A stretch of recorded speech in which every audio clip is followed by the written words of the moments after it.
साला हर पाकिस्तानी बोलता है कि जला देंगे, तेरी माँ जलते हुए दिए को परवाने क्या बुझाएंगे, और जो मुर्दों को नहीं जला पाते वो जिंदों को क्या जलाएंगे। मेरा हिंदुस्तान जिंदाबाद था, है और रहेगा। हरे जेकरा के जरे के बाजारी तिरंगा पाकिस्तान में परी, ठंडा पाकिस्तान में परी।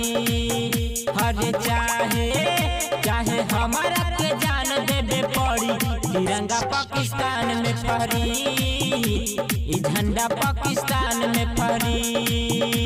हिंदुस्तान की संतान है हम, शेर सा रुतबा रखते हैं, तुझ जैसे पाकिस्तानी को अपने पैर के नीचे रखते हैं। हिंदुस्तान जिंदाबाद, हिंदुस्तान जिंदाबाद। हरे भारत पर नजर जे उठाई, एक हरी बुराई की ओकरा के ठोका दे। हरे आई 25 जनवरी तिरंगा सगरो फरी की दुश्मन के झोंका दे। भारत पर नजर जे उठाई, एक हरी बुराई की ओकरा के झोंका दे।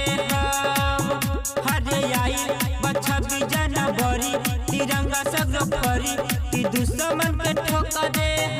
हरे ऊपर लाल हवे, नीचे हवे हरी, तिरंगा पाकिस्तान में फरी, झंडा पाकिस्तान में फरी, झंडा पाकिस्तान में फरी, झंडा पाकिस्तान में फरी। चाहे हमारा के जान देवे पड़ी, तिरंगा पाकिस्तान में फरी। हरे कौनो आतंकी जे आई तू बच नहीं पाई, सीना पे गोली खाई हो। और चीना चाहे है पाकिस्तान कि ले अब जाना, केहू न टिक पाई हो। हरे कौनो आतंकी जे आई तू बच नहीं पाई, सीना पे गोली खाई हो। अरे चीना चाहे है पाकिस्तान कि ले अब जाना, केहू न टिक पाई हो। अरे चाहे जे करा के लड़के बलड़ी, तिरंगा पाकिस्तान में फरी, झंडा पाकिस्तान में फरी।